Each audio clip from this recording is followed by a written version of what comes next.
Hello students, welcome again.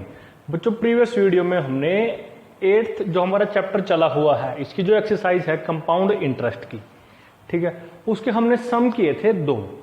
एक सम मैंने board पे कराया था, दूसरा सम मैंने आपको खुद करने के लिए दिया था और उसको मैंने बोर्ड पे या मैंने आपको ओरली समझा दिया था, ठीक है। तो आज भी हम जो इस एक्सरसाइज के हम दो ही सम करेंगे। एक मैं खुद कराऊंगा, दूसरा आपको मैं समझा दूंगा और उसको आप लोग खुद करेंगे ताकि आप इस कंसेप्ट को अप्लाई कर सकें, आपकी अंडरस्टैंडिंग बन सके, आपको समझ आ जाए, ठीक है। अगर आप लोग अपने हाथ से सम करोगे तो आपको कॉन्फिडेंस भी आएगा, हाँ, और आप लोग बीच में आपकी जो कैलकुलेशन है, जो आपका कैलकुलेटिव पार्ट है, वो भी आपका स्ट्रोंग होगा, ठीक है बच्चों। तो इसलिए मैं एक सम आपके लिए छोड़ देता हूं। दो ही सम करेंगे आज हम, एक सम बोर्ड पे कर रखा है, नेक्स्ट आपको मैं वैसे समझा दूंगा, ठीक है बच्चों। तो देखिए क्या है ये sum. Find the amount and compound interest. Amount निकालना है, कंपाउंड इंटरेस्ट निकालना है ऑन रुपीज 10,000 रुपीज पे। तो 10,000 क्या हो गया? प्रिंसिपल हो गया। फॉर 1.5 ईयर, 1.5 ईयर ये क्या हो गया? हमारा टाइम पीरियड हो गया। Eight 10% per annum, 10% per annum क्या हो गया? रेट ऑफ इंटरेस्ट हो गया। कंपाउंडेड हाफ ईयर में अमाउंट और कंपाउंड इंटरेस्ट निकाल दो 10,000 रुपए पे 1.5 साल के लिए 10% पर एनम से, कंपाउंडेड हाफ ईयरली। कोई इसमें बड़ी बात नहीं है, कोई ज्यादा समझाने की बात भी नहीं है। फॉर्मूला आपको पता है, हाफ ईयरली वाला कंसेप्ट पता है, रेट ऑफ इंटरेस्ट हाफ हो जाएगी, टाइम पीरियड डबल हो जाएगा, यही काम है। तो हमने लिखा when interest is compounded half yearly, rate of interest को हाफ कर दो, टाइम को 2 से मल्टीप्लाई कर दो। Improper fraction, sorry mix fraction में था, इम्प्रॉपर में किया तो 3 हाफ ईयर्स आ गए। अमाउंट निकालने का फॉर्मूला आई थिंक सभी बच्चों को पता है, P times 1 + R upon 100 raise to the power time. P 10,000 given है, rate of interest half yearly में 5% निकाल चुके हैं, टाइम पीरियड 3 आ चुका है, क्योंकि 1.5 साल में 3 हाफ ईयर होंगे, 6 महीने का 1 हाफ ईयर होता है, पता है। तो ये पूरा हमने पुट किया, सिंप्लीफाई किया, तो हमारे पास ये आ जाता है बच्चों। देखें कितना आ गया हमारे पास, ये सोल्व करके 11,576.25 रुपीज आ गया। क्या आ गया? अमाउंट आ गया, लेकिन इसने तो ऊपर हमारे पास इंटरेस्ट भी पूछा है, तो हमें इंटरेस्ट निकालने का फॉर्मूला भी पता है, क्या होता है? Amount minus principal.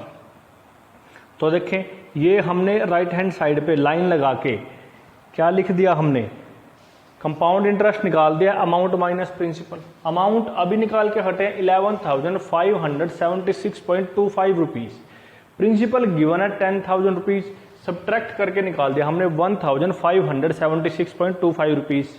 क्या आ गया? कंपाउंड इंटरेस्ट आ गया। लेकिन इसके साथ साथ कुछ और पूछ लिया, यहां तक का सम हो गया हमारा। आगे क्या पूछता है? Would this interest be more than the interest he would get if it was compounded annually?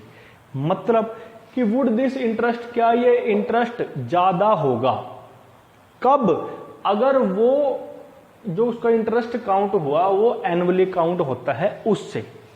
मतलब ये जो इंटरेस्ट निकाला हमने हाफ ईयरली में निकाल दिया, तो हाफ ईयरली में कोई इंटरेस्ट आया, ये बोलता है कि अगर हम उस इंटरेस्ट को हाफ ईयरली में ना निकाल के एनुअली में निकालते हैं, तो क्या जो एनुअली में इंटरेस्ट आया और जो हाफ ईयरली में इंटरेस्ट आया, जो हाफ ईयरली में इंटरेस्ट आया उससे ज्यादा है?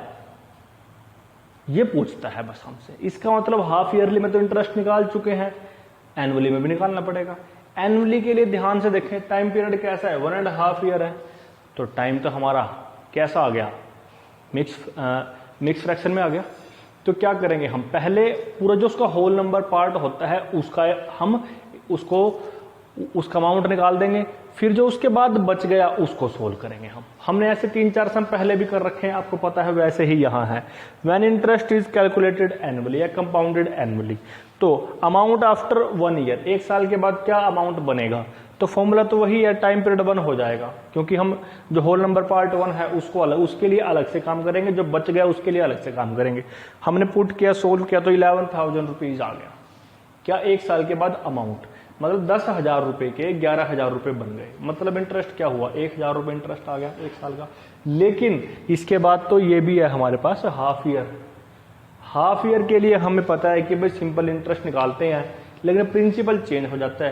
प्रिंसिपल क्या बन जाता है, जो 1 साल के बाद अमाउंट आया था वही सेकेंड ईयर के लिए प्रिंसिपल बन जाता है। यही चेंज है बस कंपाउंड में और सिंपल में। तो हमने प्रिंसिपल लिख दिया, principal for second year is equal to amount after first year. तो कितना आ गया, 11,000 आ गया। तो हमने सिंपल इंटरेस्ट निकाल दिया, पैरेट अपॉन उसके पाँव लगा के सॉल्व कर दिया, 550 रुपीज क्या आ गया, इसका सिंपल इंटरेस्ट आ गया। अब हमें तो टोटल 1.5 ईयर का इंटरेस्ट निकालना है। तो क्या करेंगे, जो हमारे पास यहाँ 1 साल का अमाउंट आया था इसमें से इसको सब्ट्रैक्ट कर देंगे 10,000 को, तो 1 साल का इंटरेस्ट वो आ गया, आधे साल का इंटरेस्ट ये आ गया, दोनों को प्लस कर देंगे तो हमारे पास तो एग्रीगेट इंटरेस्ट क्या आ जाता है, टोटल इंटरेस्ट क्या आता है हमारे पास 1,550 रुपीज आ जाता है अगर एनुअली कैलकुलेट होता है तो।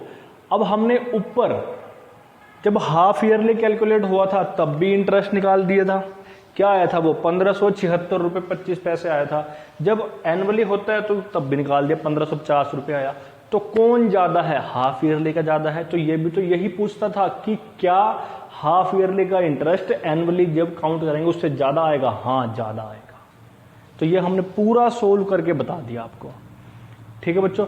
तो ये क्वेश्चन हमारा हो गया। अब इससे आगे हम क्वेश्चन नंबर 9 करते हैं। वो क्वेश्चन जो मैं आपको समझाऊंगा और स्टेटमेंट भी मैं ऑन द स्पॉट रीड करता रहूंगा, तो आपको ध्यान से देखना है और आपने अपने पास बुक रख लेनी है। तो जब भी बच्चों मैथ की वीडियो को देखते हैं तब अपने सामने नोट बुक को खोल के रखते हैं। तो देखिए बच्चों, नेक्स्ट क्वेश्चन है हमारा क्वेश्चन नंबर 9। क्या बोलता है, find the amount, amount find out करना है। फॉर्मूला पता है P × 1 + R/100⁻t। स्टेटमेंट में प्रिंसिपल गिवन होगा, रेट गिवन होगा, टाइम पीरियड गिवन होगा। अगर वो हाफ ईयरली क्वार्टरली पूछता है उसके अकॉर्डिंग भी हम चेंज कर लेंगे। फिर क्या बोलता है, find the amount which Ram will get, Ram को मिलेगा कब, ऑन ₹4096, 4,096 रुपए, 4,096 रुपीज पे अमाउंट निकालना है। मतलब प्रिंसिपल आ गया हमारे पास 4,096 rupees. If he gave it for 18 month, अगर उसने किसी को दिए वो 18 मंथ्स के लिए। अब यहां ध्यान रखना है आपको, 1 साल में कितने महीने होते हैं, 12 महीने, 12 मंथ्स होते हैं। तो उसमें 6 मंथ्स एक्स्ट्रा हुए, इसका मतलब टाइम कितना हो गया, ये 18 मंथ्स को हम अगर ईयर्स में चेंज करें तो कितना बन जाता है, 1.5 ईयर बन जाता है। ठीक है, टाइम क्या आ गया, 1.5 year eight 12.5% per annum. Rate of interest क्या आ गई, 12.5%, मिक्स में है, चेंज करके 25.2% पर एनम आ जाएगा। प्रिंसिपल आ चुका है क्या, 4,096 रुपीज। टाइम आ चुका है 1.5 ईयर। रेट ऑफ इंटरेस्ट आ चुका है कितना, 22.2% per annum. Interest being compounded half yearly. अब ट्विस्ट क्या आ गया, जो इंटरेस्ट है वो कैसे कैलकुलेट हो रहा है, हाफ ईयरली काउंट हो रहा है। तो क्या करना है हाफ ईयरली में, रेट को डिवाइड कराओ, टाइम को मल्टीप्लाई कराओ। टाइम क्या था, 1.5 ईयर था, इसका मतलब 3/2 ईयर्स था, इसको 2 से मल्टीप्लाई कराएंगे, 2 कैंसिल आउट होगा, 3 हाफ ईयर आ जाएगा। ठीक, रेट को डिवाइड कराएंगे, रेट क्या थी 25.2% थी, 2 से डिवाइड कराएंगे 25.4% पर हाफ ईयरली। तो हमारे पास P है 4,096 रुपए, R आ चुका है 25.4% पर हाफ ईयर, T आ चुका है 3। तो फॉर्मूले के अंदर पुट कर दो, सोल्व कर दो, कैलकुलेट कर दो, तो आपका आंसर आ जाता है बच्चों। ठीक है, तो ये बिल्कुल आसान सा सम है जो आपको करना है खुद। इसके अलावा हमारे 2-3 सम बच गए, उनको हम कर लेंगे जल्दी से। नेक्स्ट वीडियो में ट्राई करेंगे कि पूरी एक्सरसाइज और पूरा चैप्टर फिनिश हो जाए।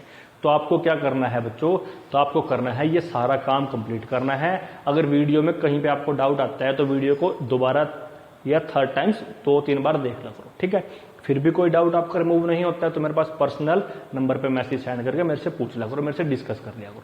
ठीक बच्चों, तो पूरा काम कंप्लीट करके, नोटबुक कंप्लीट करके मेरे पास सेंड कर दो PDF बना के। और अगर आपके दोस्त हैं उनको ये वीडियो आप लोग शेयर कर सकते हो, अगर आपको अच्छी लगी है तो उनको भी अच्छी लगेगी।